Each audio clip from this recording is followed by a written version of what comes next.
эфирден машина утуп алдыңыз.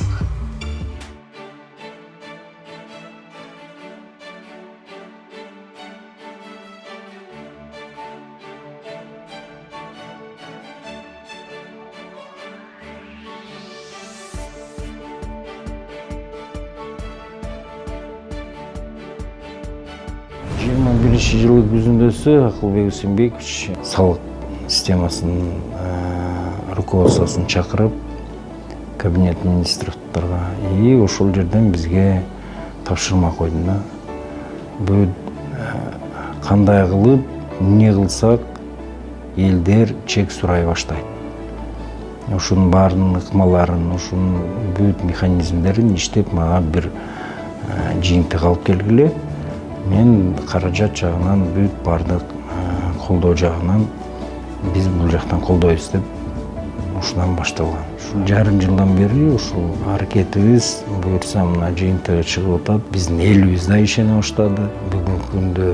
И ошол эле убакта биздин каражат топтобуз бир топ өйдөлөндү. Соода кылуудагы эң негизги документ бул кассовый чек. Бирок ошонусун көбү колдончу эмес. Бизде потребительский закондор жагында бир гана документ бул кассовый чек.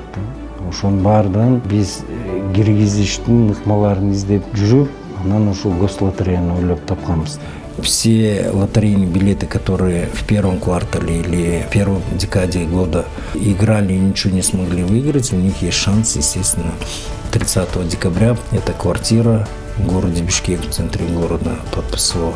И 2 автомобиля, один из которых это будет электромобиль. Уюштуруп аткан салык кызматына абдан чоң ыраазычылык билдиребиз. Ойноңуздар, утуңуздар. Реально, это была усердная работа. Конечно, приз приятный. По сути, мы не потратили ни сома за это. Мен деле аягына чейин ишенген эмесмин. Мына алып аткандан кийин ишенип атам. Кийинки катышуучуларга ийгилик каалайм. Участвуйте, не оставайтесь в стороне и сканируйте чеки, и будьте активными гражданинами нашего государства. Ну, наверное, скорее всего, не отчаиваться. Удача точно будет на вашей стороне. Мен кийинки катышуучуларга айтат элем, катышкыла, өзүңөрдүн салымыңарды биздин мамлекетибиздин өнүгүүсүнө кошкула, анан кийин ушундай бир жакшы байгелерге ээ болуп сүйүнүп жүрө бериңиз деп.